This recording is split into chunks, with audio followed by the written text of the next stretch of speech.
Beleza, galera do primeiro ano, tranquilo? Estamos aqui de volta para gravar mais uma videoaula para vocês, para falar um pouquinho sobre a questão de Roma, né? Inicialmente, a gente vai dar origem à questão da formação de Roma, principalmente com a imagem que abre o capítulo de vocês, falando um pouquinho sobre a questão do Coliseu, que foi criado pelo imperador Vespasiano no ano 72 depois de Cristo, tá? Ele é chamado de Anfiteatro Flávio, né? O apelido de Coliseu se dá porque perto do Coliseu existe uma estátua do Nero, e essa estátua do Nero é um colosso, né? Ou seja, uma estátua muito grande, e é uma estátua muito importante para aquela região, né? Graças a essa estátua que está próxima dali, esse monumento, o anfiteatro, né, que servia para reunir muitas pessoas, ele acabou sendo chamado de Colosseum, ou então, na tradução em português, Coliseu.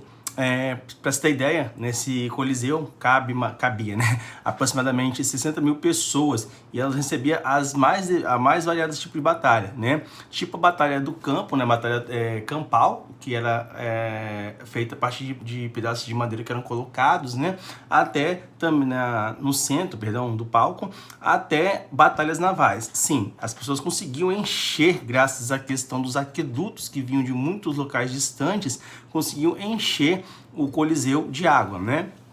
Além, claro, das brigas de homens com animais e também das brigas dos famosos gladiadores. Só para você ter ideia, né? Eu tive a oportunidade de viajar para lá, eu comprei esse livrinho lá que mostra como era o Coliseu, tá vendo? Essa parte aqui de cima é um teto que a gente chama de um teto retrátil, então você conseguia encolher esse teto.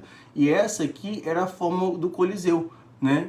Quando ele foi construído. Então era uma coisa assim magnífica. E essa, quando você tira essa imagem aqui da frente um pedacinho, você vê como é o Coliseu hoje de uma foto aérea, né?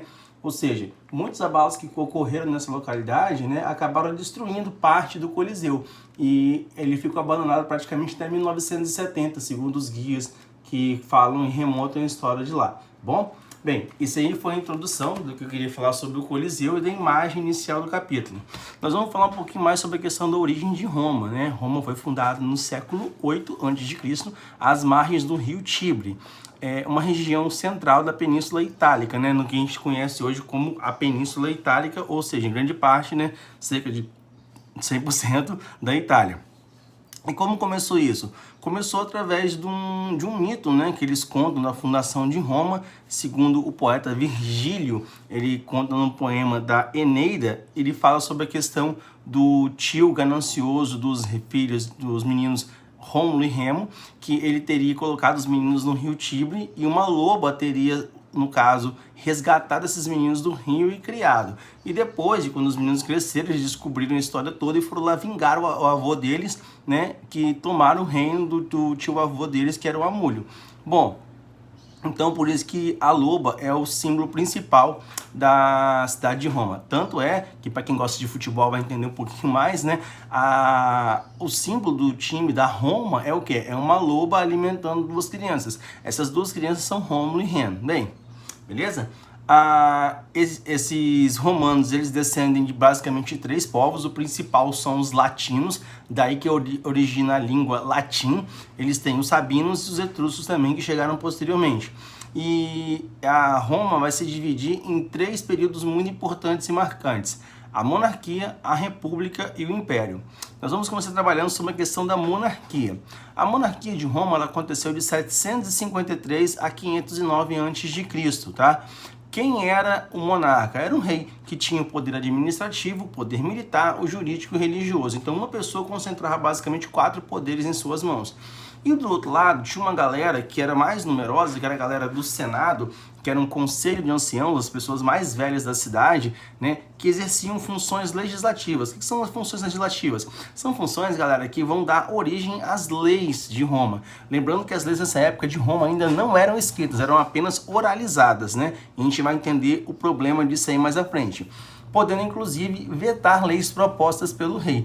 Então ele poderia vetar, né? O Senado poderia vetar ou não. Mas o Senado, nesse momento, é a peça principal? Não. Na monarquia, a peça principal, né, é o quê? O rei. Bom, aí eles faziam o quê? Muitas vezes, para discutir a questão das leis, né, as pessoas iam nas chamadas assembleias curiatas, ou seja, da cúria, onde participavam todos os cidadãos. Quem são os cidadãos nesse momento em Roma da monarquia? Os cidadãos em Roma são pessoas que são proprietárias de terras. Pode ser quem não tem terra? Não. Só quem tem terra é cidadão que vai decidir por toda a galera que vive em Roma. No início, a economia de Roma era uma economia que a gente chama de uma economia pastoril, ou seja, da criação de animais. Posteriormente, com a drenagem dos pântanos, né, ao redor da cidade de Roma, você começa a ter a prática da agricultura, tá? E que vai começar a superar a prática pastoril. Os patrícios, que são a aristocracia de Roma. O que é aristocracia? É um conceito histórico que você tem que sempre ter em mente, galera, independentemente de qual civilização você vai estudar. A aristocracia são pequenos grupos que vão ditar as regras. Muitas vezes eles vão estar no poder e poucos que vão decidir por muitos, né? Eles tinham as melhores terras e estavam ligados sempre aos antigos chefes das tribos, né? Ou seja, das pessoas que fundaram Roma e formaram o que a gente chama de uma classe dominante. Essa classe dominante que era formada por essa galera, eles decidiam basicamente tudo sobre todas as pessoas naquele momento ali de Roma, né? Desde os próprios patrícios até, no caso, dos próprios plebeus. A maior parte da população formava a chamada plebe. Quem é a plebe? São os homens livres, sem direitos políticos, tá? Que não possuem terras, que trabalham como camponeses ou artesãos, tá? E você vai ter só essa galera da plebe? Não, a plebe vai ser dividida em duas, né? A plebe, que é a galera mais ralé, que não tem grana nenhuma, e os plebeus, que vão virar comerciantes. E esses plebeus vão começar a enriquecer posteriormente, né? Com a questão do comércio. Eles vão ter dinheiro, mas não vão ter o título de patrício. Então vai ser tipo aquela galera que era muito pobre e fica rica, mas não tem classe, não tem uma classe assim, digamos, né? Então eles são o quê? Eles ficam meio ali no limbo, eles querem e vão conseguir tentar lutar pela questão do ganho dos direitos deles. Havia também um outro grupo chamado de clientes. Quem são os clientes? É uma camada social intermediária também, que era protegida ou dependia dos patrícios, no caso, porque eles trocavam serviços em concessão de privilégios. Por exemplo, um cliente, ele ficou muito ruim das pernas e pegou um empréstimo com o Estado. Ele não conseguiu pagar o empréstimo, né? Ele viraria o quê? Né? Viraria escravo. Para ele não virar escravo, ele pede o quê? Ele pede ajuda do patrício que defende ele. O patrício empresta a grana e livra, mas ele fica eternamente grato, ou seja, vai ter que pagar a vida toda basicamente aquele empréstimo para ele não ter virado escravo, tá? Bom, então, com isso, né, a gente tem a formação de Roma inicialmente. Lembrando, né? Patrícios e plebeus, tá? E você tem os clientes que correm por fora, basicamente isso. E dentro dos plebeus, você tem os plebeus muito pobres e os plebeus, né, que estão ganhando dinheiro com a questão do crescimento comercial da monarquia de Roma. Só que durante muito tempo o Senado viu que isso era insustentável. O que o Senado faz? O Senado arquiteta um golpe, tá? Pela aristocracia, que são os patrícios, que são as pessoas que coordenam o Senado, tá?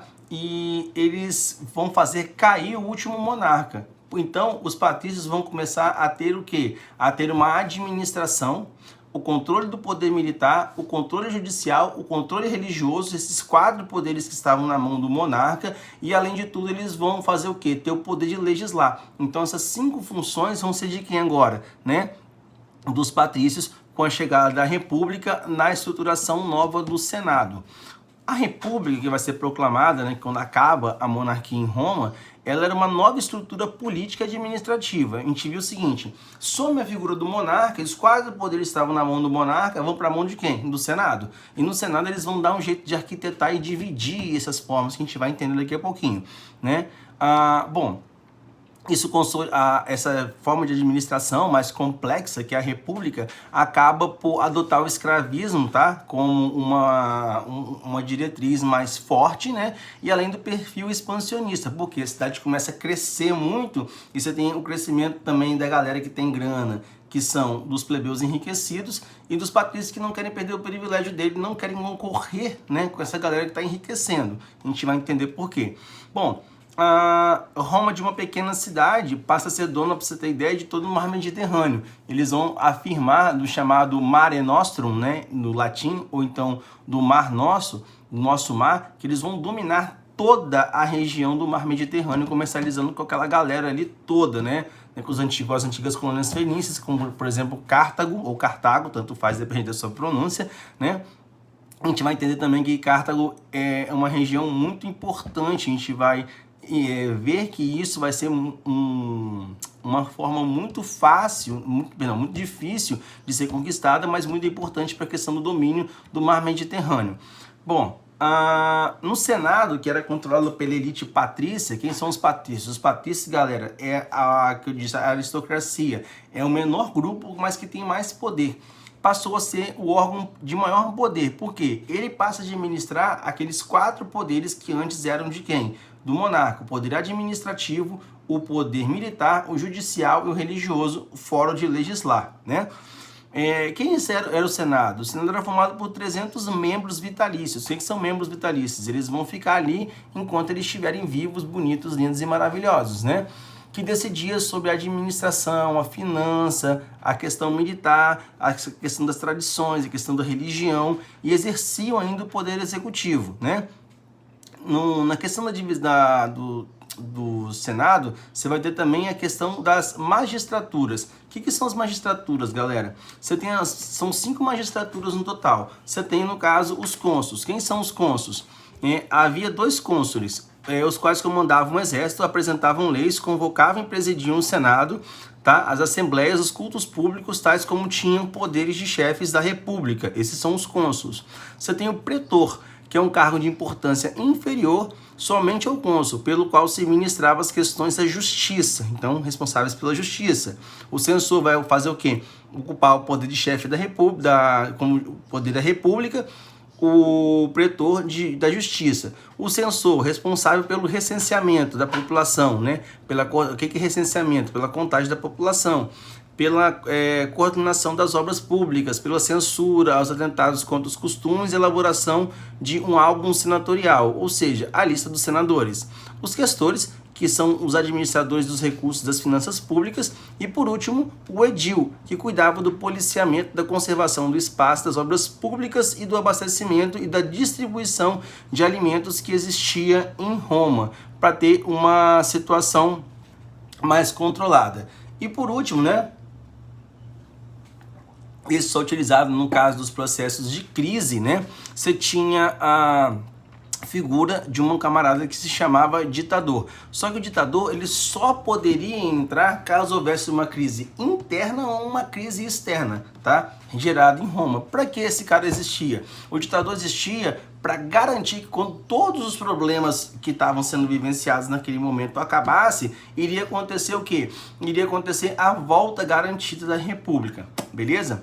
No segundo vídeo eu vou mostrar para vocês um pouquinho mais sobre essa questão de como continuou a vida em Roma, principalmente a questão da conquista da plebe, beleza, galera? Valeu!